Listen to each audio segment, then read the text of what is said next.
नमस्ते।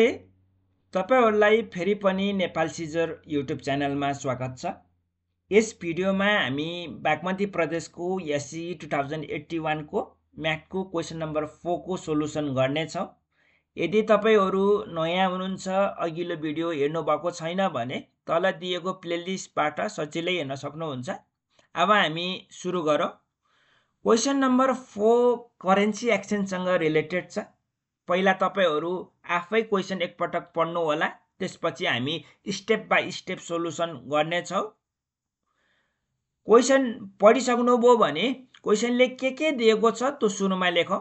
यसरी क्वेशनले के दिएको छ त्यो सुरुमा लेख्यौं भने हामीलाई सोलुसन गर्दाखेरि धेरै नै सजिलो हुन्छ। त्यसैले सुरुमा तपाईहरुले क्वेशनले के दिएको छ त्यो सुरुमा लेख्नु होला।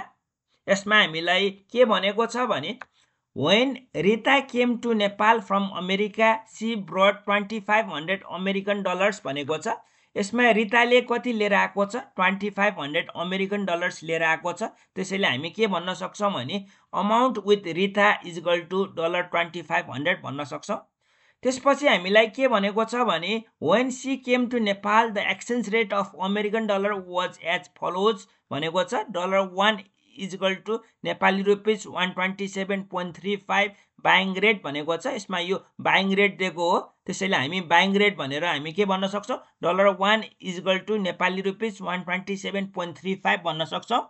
त्यसपछि हामीलाई के दिएको छ भने $1 is equal to Nepali rupees 127.95 selling rate भनेर दिइरहेको छ है। यसमा यो सेलिङ रेट दिएको हो र यसमा सेलिङ रेट भनेर हामी के भन्न सक्छौं? $1 is equal to Nepali rupees 127.95 भन्न सक्छौं।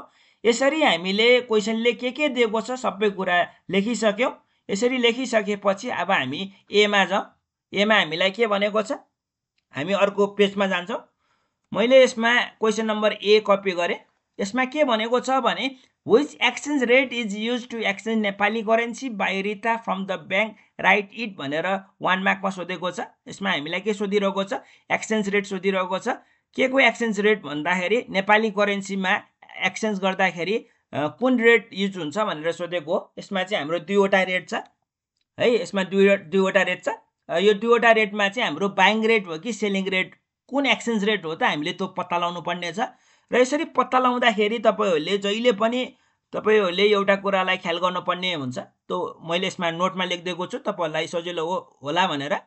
तपाईहरुले एक्सचेन्ज रेट पत्ता लगाउँदाखेरि जहिले पनि तपाईहरुले बैंकको पोइन्ट अफ भ्यूबाट हेर्नुपर्ने हुन्छ है। फरेन करेन्सीलाई चाहिँ तपाईहरुले बैंकको पोइन्ट अफ भ्यू अथवा बैंकको पर्सपेक्टिभबाट हेर्नुपर्ने हुन्छ।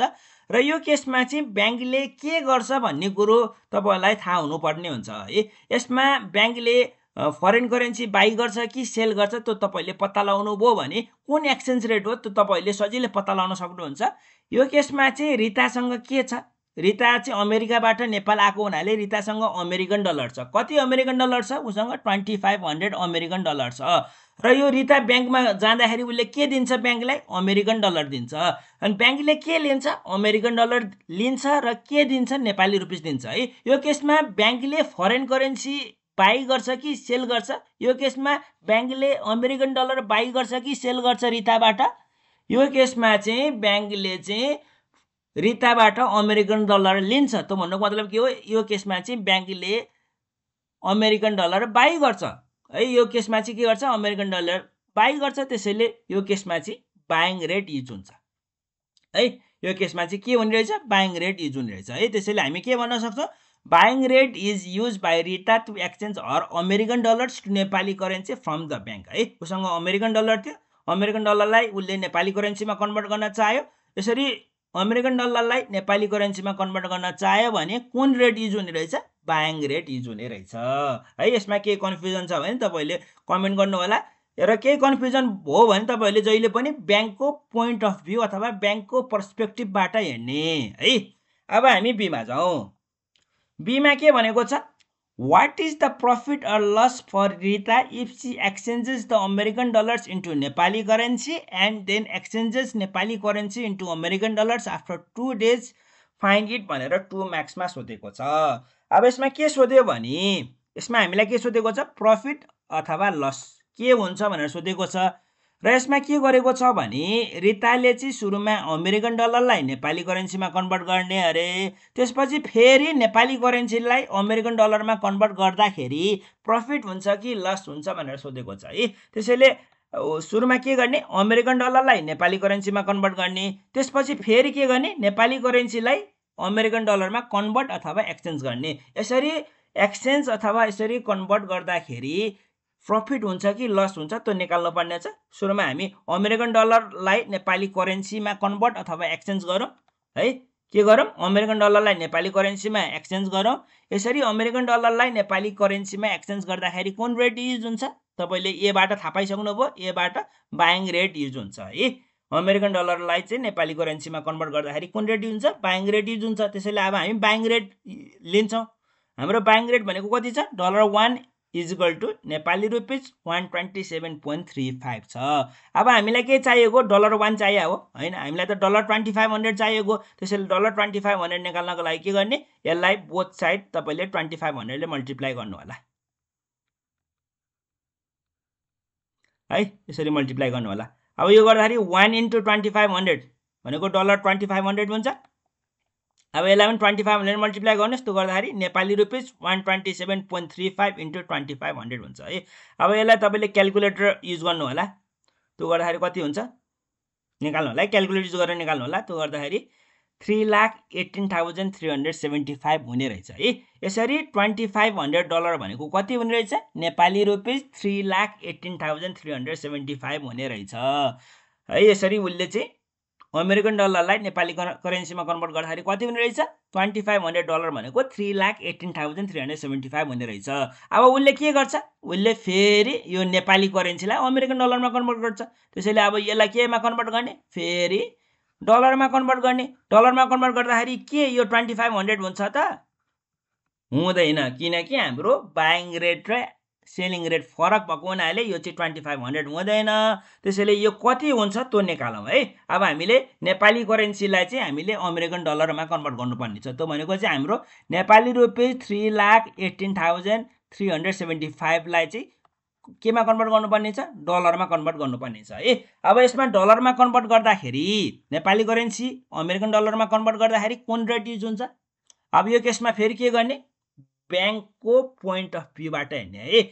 अब के चाहियो छ, अमेरिकन डलर चाहिएको छ। अब अमेरिकन डलर चाहिएको छ भने ब्याङ्कले अमेरिकन डलर बाई गर्छ कि सेल गर्छ। तपाईँलाई अमेरिकन डलर चाहिएको छ भने तपाईँले ब्याङ्कबाट अमेरिकन डलर लिनु पर्यो। त्यो बेला ब्याङ्कले के गर्छ, अमेरिकन डलर सेल गर्छ। त्यसैले यो बेला के रेट युज हुन्छ, सेलिङ रेट युज हुन्छ है। हाम्रो सेलिङ रेट भनेको कति छ, सेलिङ रेट भनेको चाहिँ $1 इजिकल टु नेपाली रुपिज 127.95 छ। हामीलाई के चाहिएको छ, नेपाली रुपिज 3,18,375 भनेको कति डलर हो त्यो निकाल्नु पर्ने छ।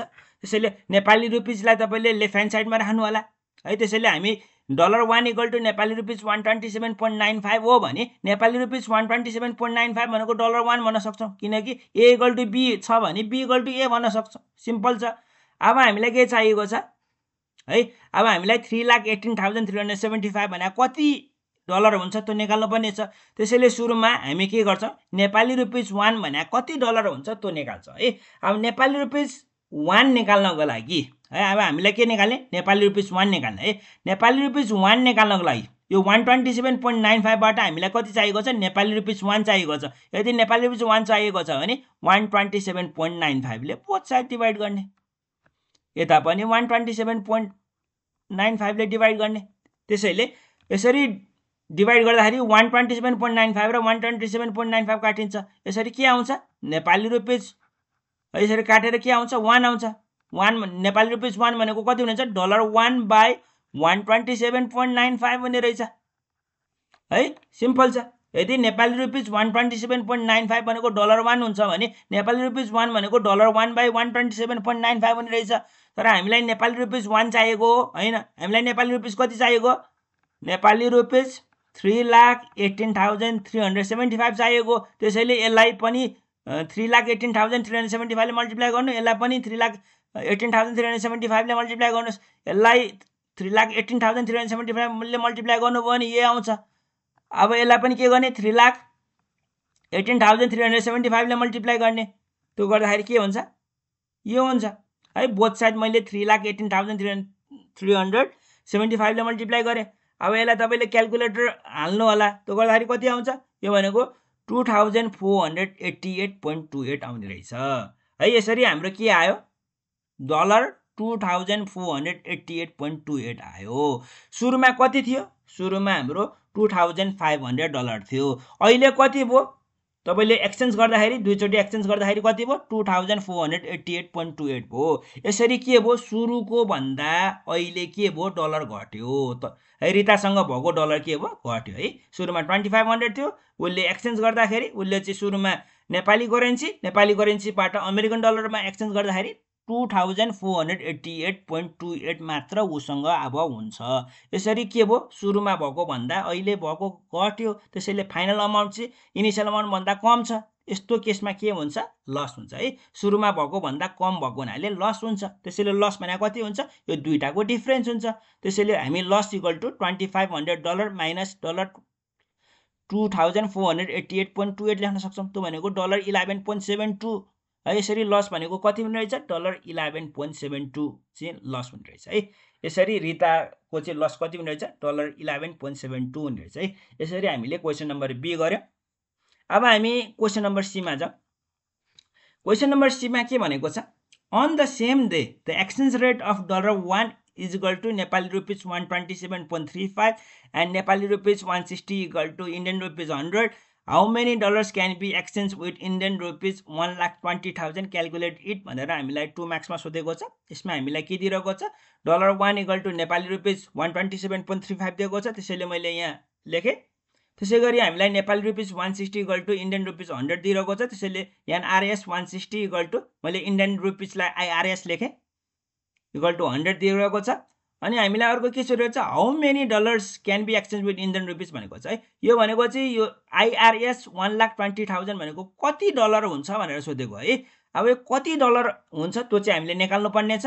यो भनेको हामीलाई थाहा छैन। त्यसैले हामी के गर्छौँ भने आइआरएस 1,20,000 भनेको एक्स डलर हुन्छ भनेर हामी लेट अथवा एज्युम गर्छौँ है। यो चाहिँ हामीले के गर्यौँ? लेट अथवा एज्युम गर्यौँ है। त्यसैले मैले ब्र्याकेटमा से लेखेँ है। अब हामी के युज गर्छौँ? यस्तो केसमा हामी चेन रुल युज गर्छौँ है। चेन रुल युज गर्ने। चेन रुलले के भन्छ? यो लेफ्ट ह्यान्ड साइडको सबैलाई मल्टिप्लाई गर्ने भन्छ है। लेफ्ट लेफ्ट लेफ्ट यो तीनवटा लेफ्ट चाहिँ मल्टिप्लाई गर्ने, यो मल्टिप्लाई गर्ने अनि इक्वल टु लेख्ने अनि यो राइटको मल्टिप्लाई गर्ने है। त्यसैले हाम्रो $1 into Nepali rupees 160 into Indian rupees 1,20,000 equal to Nepali rupees 127.35 into IRS 100 into $x हुन्छ है। अब हामीलाई के निकाल्नु पर्ने छ? x को भ्यालु निकाल्नु पर्ने छ है। अब यो डलरको सिम्बल र डलरको सिम्बल काटिन्छ, नेपाली रुपिसको सिम्बल पनि काटिन्छ, आइआरएस को सिम्बल पनि काटिन्छ है।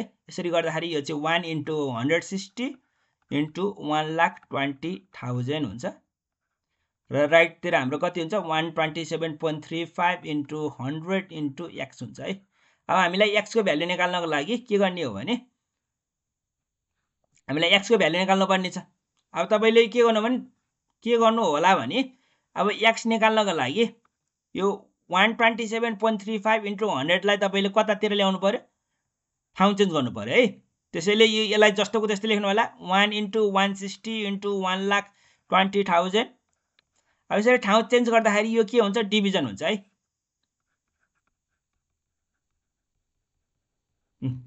त्यसैले हाम्रो x भने के हुने रहेछ? 1 into 160 into 1,20,000 divided by 127.35 into 100 हुने रहेछ है। अथवा तपाईले के गर्नु भने यसलाई बोथ साइड यसले डिभाइड गरेको हो भनेर बुझ्दा पनि हुन्छ है। हामीलाई x मात्र चाहिएको हुनाले बोथ साइड तपाईले यसले डिभाइड गरेको हो भनेर बुझ्दा पनि हुन्छ। अब यसलाई तपाईले क्यालकुलेटरमा हाल्नुभयो भने कति आउँछ x को भ्यालु? 1507.66 आउने रहेछ है। यसरी के भन्न सक्छौँ भने अब यो इन्डियन रुपिस 1,20,000 भने कति डलर हुनेछ? $1507.66 हुने रहेछ। त्यसैले हामी के भन्न सक्छौँ? $1507.66 can be exchange with Indian rupees 1,20,000 भन्न सक्छौँ है। यसरी हामीले क्वेसन नम्बर सी पनि गर्यौँ र यसमा के कन्फ्युजन छ भने तपाईले कमेन्ट गर्नु होला। यसरी हामीले बागमती प्रदेशको क्वेसन नम्बर 4 को सोलुसन गर्यौँ। अरु क्वेसनहरुको सोलुसनको लागि तल दिएको प्लेलिस्ट हेर्नु होला। अर्को भिडियोमा हामी क्वेसन नम्बर 5 को सोलुसन लिएर आउनेछौँ। यदि भिडियो तपाईलाई मन परेमा लाइक, शेयर अनि सब्स्क्राइब गर्न नभुल्नु होला। धन्यवाद।